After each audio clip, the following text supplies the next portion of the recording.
G'day everyone, it's Justin and Scott. Two dads again from Broome, Australia, and we're coming to you today with one of our Which Would You Choose reviews with the awesome Hyundai I30N in manual or dual clutch transmission automatic.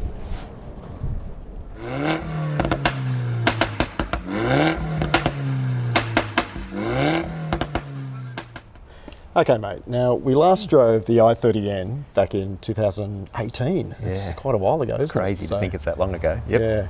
So what are your thoughts about the I30N? Oh, well, ever since we did drive it the first time, it's such an impressive car. It's one that I've banged on about with friends and told them about it and said everyone should try it at least if they're in a market for a car like this. Yeah. But I think that's because it was a great practical car, right? You could use it for family and run around during the week, and then it is just so much fun when you want to put it in those sportier modes and have a bit more spirited driving. So it does two things so well. Yeah, it's probably, you know, like really up there for a fun and family friendly car, isn't it? So, yeah. But I mean, the icing on the cake for me is that we had the opportunity to take it on the track as well. Yes. And what a track car! So like, it's got a track warranty, so you can actually, you know, drive it during the week. Yep. And then take it for a track day on the weekend, and you got no dramas. It's great. Absolutely. At the track, we gave it a hard time all day, and it just kept going and going. It was very impressive. It's a great formula, isn't it? Yeah, So, absolutely. But the cars that we've got today, I mean, Hyundai probably didn't mess with the formula too much. They had an upgrade of this car back in, I think, August 21, I think. And the cars, the biggest upgrade, I suppose, to the car for the news for everybody was the introduction of the new 8-speed dual clutch, you know, automated manual transmission. We certainly got a lot of questions about that when it came out, right? That it was only in manual form. I think this day and age is not everyone can drive manual, or as well, plus trying to combine the city driving where you're a lot of traffic. You know, it was a lot of people interested in auto. This is probably a good sort of answer to that. So, yes. But it's also got, like I read, it's got a wet clutch as well, 2 wet clutches, I guess, because it has to deal with a fair amount of power and torque in the car. So to you know, build that reliability in and everything like that, sort of setup, which is good. So, but in addition to the dual clutch transmission, I mean, they bumped up the power a little bit as well, so it's had a power and torque increase. I think as well they did a little bit of a styling refresh, you know, different front and rear bumpers. The spoiler has been upgraded there. Taillights and headlights, LED now. I think cascading grille at the front as well. To me, looking at it, there was small enhancements, and they're good. Yeah. But it doesn't take away from the original car, so you can tell the difference between the two cars, but it's not a huge change from what the original one looked like. So. But they did do they upgraded the best things about it, I suppose. It's got bigger brakes as well now. Upgraded suspension tune as well. You know, through the Australian engineers with Hyundai, they've done a good job of that. Specifically done for Australia, right? Yeah. So it's got all that. So and upgraded safety too. They've really upped the safety with this Hyundai Smart Sense pack or something. So, but we'll have a chat about that later. Yeah, absolutely. But I reckon, mate, the best thing to do. Let's go for a drive. Yeah. All right, mate. Now you've driven both the manual and the automatic dual clutch I30Ns over the last couple of days, right? I always thought like the manual was always the nice and easy one to drive because it had a good shift quality. But you know what? The dual clutch is pretty impressive too. What's your thoughts? What do you think? What's it like to compare between the manual and the DCT? I've had a very big debate with myself. It's been going on for the 2 or 3 days that we've been driving these, of which one I would actually go and buy myself, or how, you know, what one would I choose? I'm still in two minds in most part, but I'm probably erring to the DCT. Okay, all right. So in terms of like drivability, like you took it up to North Sydney for a bit of a trip as well. Yeah, I did a bit of freeway driving, which has been great. Absolutely. And you know what I found was the cabin was really quite quiet, and fuel consumption surprised me. Yeah. Out on the highway. Yeah. Yep. Okay, but in terms of like the drivability with the dual clutch, Sydney traffic, I think the dual clutch is probably a better way to go.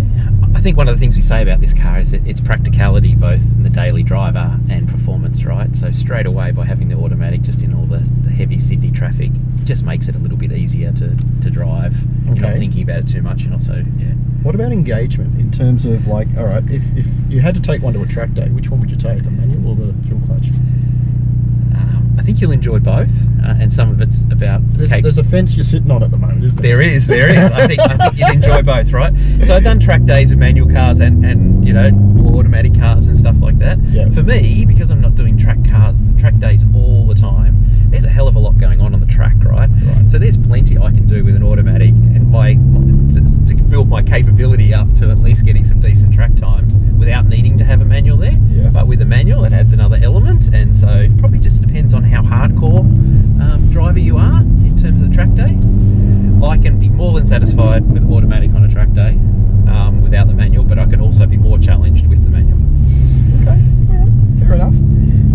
Mate, I don't think Hyundai's messed too much with the formula, have they? So, like, it's still the same I30N that we sort of remember, but they've just, you know, done all those improvements. Like, for example, in terms of it's got the same 2-litre turbo 4-cylinder engine, but power's been bumped up 4 kilowatts to 206 kilowatts. But torque's been bumped up from 353 newton meters to 392 newton meters, which is quite healthy. And usefully, it's actually still down low.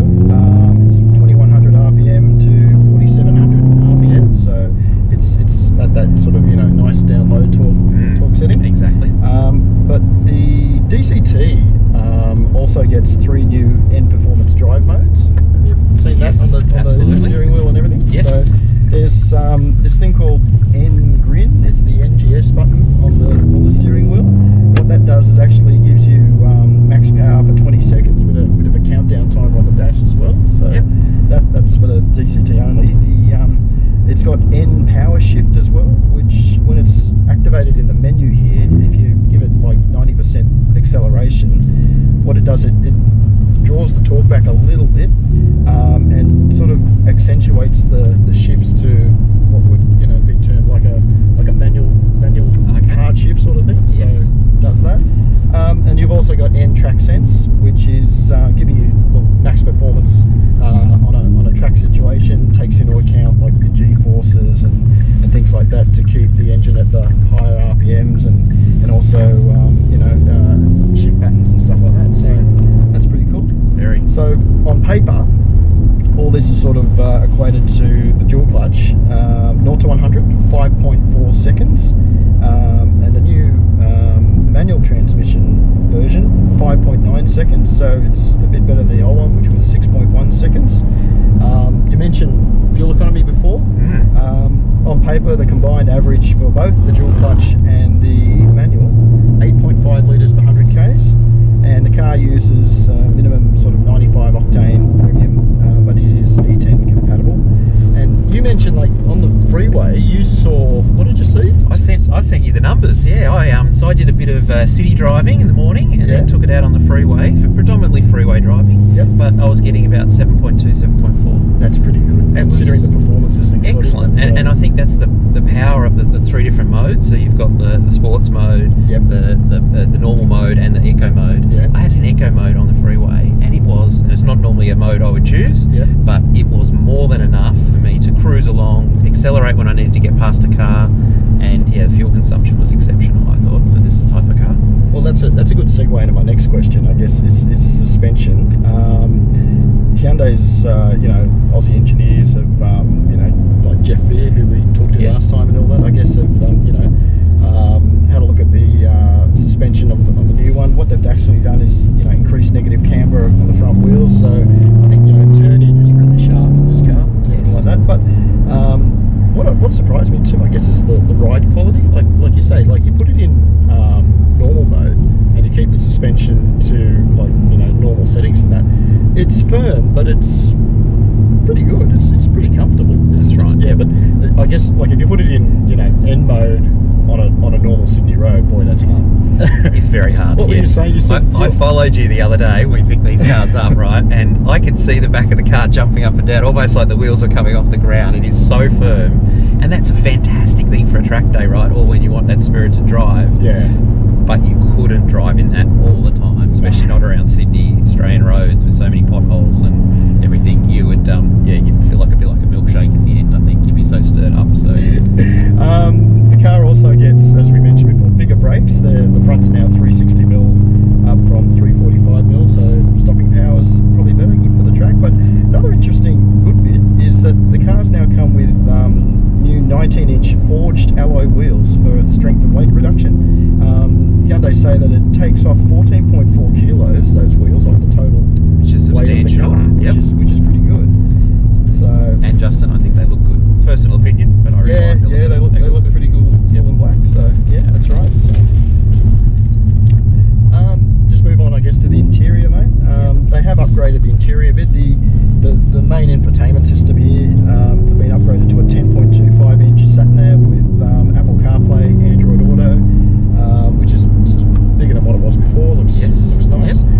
some interesting little features in it. Have you played around with it? Like, I have. Yep. Did you see that thing about like how to calm yourself down with the There's some nature sounds and everything. Yes, like that's a very bespoke little solution you won't find in other cars. So Yeah. I put it on for a few minutes, and Yeah, that's pretty cool. yeah, it was. Yeah, absolutely. This car that we're in today, this is a premium version. There's two versions. There's like an entry level and there's a premium version. The premium versions also get these, what we're in now, these N light seats. They come in Alcantara and leather. Yes. They shave about 2.2 kilos off the car's weight as well. I think we kind of differ on these seats, don't we? What are your I'm thoughts on right them? and you're wrong. I feel like they almost look a bit like racing seats, right? They do wrap around you, so they Yeah. give you quite a bit of support, bolstering. Yep. left to right, right? Yep. So I suppose when you're actually pushing the car a bit harder, Yep. they certainly give me that support. I think they look really good. Obviously, they save some weight as well. But yeah, I spent quite a few hours in this car, and I was very comfortable the whole time. So, your view? Mate, no. Full disclosure, I've got a bit of a dodgy back anyway, so no, I don't particularly think these seats are the better seats. The basic car comes with the standard Hyundai Sport seats, which I think are better because they actually have lumbar support. These don't have lumbar support. They also have like a bolster in the front thigh area, which you can put up. These are just set. These ones are probably a bit too hard for me. So if I was going to get one, I'd probably get it without the in-light seats. They do look cool. I mean, at night time they've got the illuminated ends light up, and the blue light comes on inside the cabin. Yeah, and a couple of people have walked past when I was just getting out of it at night, and they all turned around and asked me, "What's that? How does that work?" But the other things that have been upgraded in this car, smart key, keyless entry, which is cool. That's a good thing to have. QI charger as well is now standard in the car. And like you mentioned before, practicality on this thing, it's really, really good. You got enough room for 3 in the back. The boot space, even though it's got that intrusion for the bracing there, it's still pretty good to put your shopping in and stuff like that. I think it's enough for this type of car. That's why I personally rate it one of the best fun and family friendly cars that's on the market at the moment. So, so do look, I. I'd probably have to say the only sort of I don't know if you'd call it a negative, but the trim quality, like some of the plastics below the body line and all that, they are still feeling a little bit I wouldn't say cheap, but inexpensive. And maybe that's been accentuated by introducing some Alcantara, which just starts to make it feel really classy inside. Feels a bit more but upmarket. then you're definitely in the main dash bit. It is a very hard plastic, right? So it's and I felt it probably just driving along, have a bit of a tendency to put my arm up on the windowsill. And I was feeling it after a while. It was it is a very hard plastic. So I mean that compared to the like the competition out there, that's probably one area I think they if they lifted that up, spot on. Yes, that's right. Just moving on to the safety improvements on this car that they did. I mean, it's got the usual plethora of modern safety features, as you know, like airbags galore, autonomous emergency braking, stability control, all that stuff, right? ABS. But what Hyundai has said that they've done is put this Hyundai Smart Sense safety package into the car. So it's been improved with lane following assists. So when you activate that, the car will center itself into the lane, which is really cool. Yeah, it does it quite subtly too, right? Not like earlier cars that we had where it sort of jerked you across. It felt a little unsafe. This was moderate and effective though. Okay. Blind spot collision warning. So a bit like blind spot on the mirrors there. Yes. Rear cross traffic collision warning as well. So like if you're backing it out of a parking spot or something and it can detect something coming the other way, it'll alert you. But the dual clutch transmission cars have even more. They've got rear cross traffic collision avoidance assist. So I guess that's going to brake the car as well. And blind spot collision avoidance assist. So that's going to actively pull you away out of somebody out of your blind spot or something like that. So that's really cool there. So I was going to say, like, safety's great in a car, isn't it? So safety very, very worthwhile, but probably leads on to my next point. Prices have gone up. You're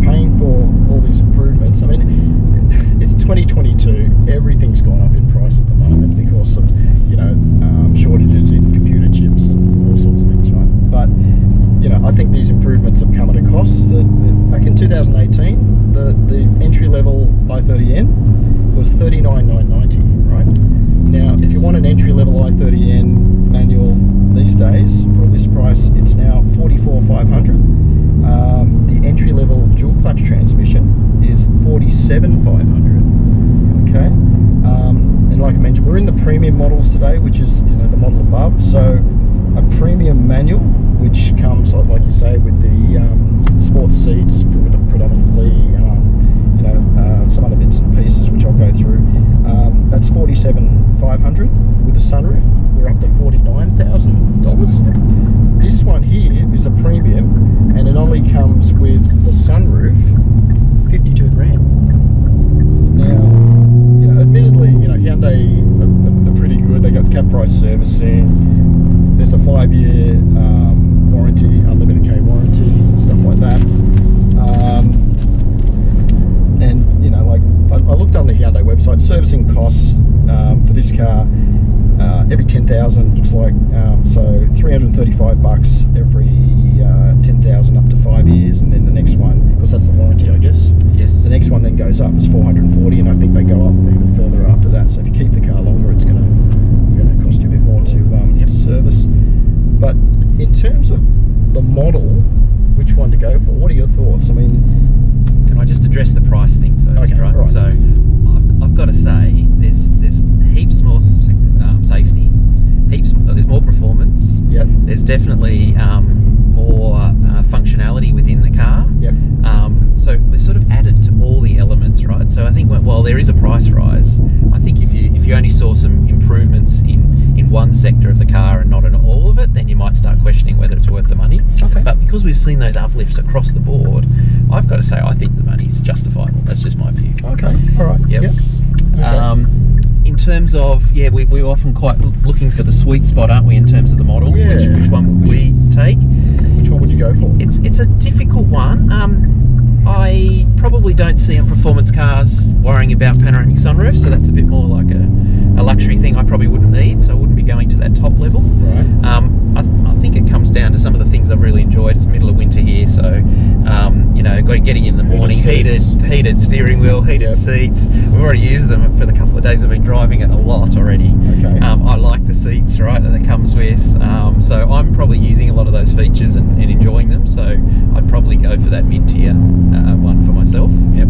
Okay, but would it be manual or would it be dual clutch transmission? Because that has a bearing on it does. what you. Yes, because correct. If you want, there's if not you want the same level your of mod models. cons in a dual clutch, you've got to get this one. You've got to get the 52k one. Yeah. So. Yep. It would just come down to my budget. I'd be happy with I'd be happy with the introduction one. I was on the first time we did the 3991. Yep. I felt like I would buy that car. So that hasn't changed. All they've given me is a bit more options if I've got a few more dollars in my back pocket, right? So I would still be willing to enter the market at the base model. I'd be happy with that. Yeah. All right, mate. We've had a drive of the cars. Now, X Factor question. It's our usual one that we finish off with, I guess. Yep. Do I have to ask about this one? X Factor, is it the kind of car that when you park it, you're going to look back at it, you're going to check your reflection out when you're driving past? Is it one of those kind of cars? This smile says probably it all already before I say any words. So yes, it absolutely has X Factor. Just in the few days, people have asked me about the car when I've got out of it. I look back at it. I look at the brakes. I look at the the alloys. I love the bangs and cracks and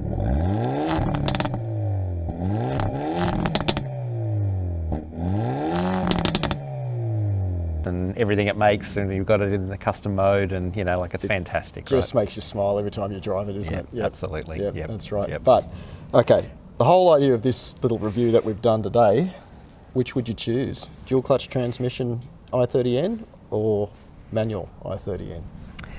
So I've been sitting on the fence. I've been sitting on the fence a bit, but I'm not going to do that now. I'm going to say we've said this car is about being practical day to day, and then having the fun of the weekend, more spirited drive. So then for me, it's the DCT that I think I would go for.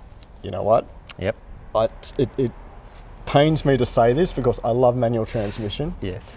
I'd agree. I'd go the DCT as well. Yep. So you heard it first. Well, no, probably not.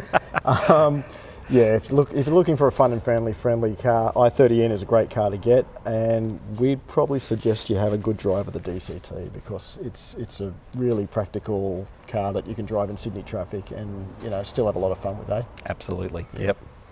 Full credit to Hyundai for a great car. Yeah, just want to say a big thank you to our friends at Hyundai Australia for the loan of the 2 cars this week. And if you like our videos, please like us, subscribe. We're back.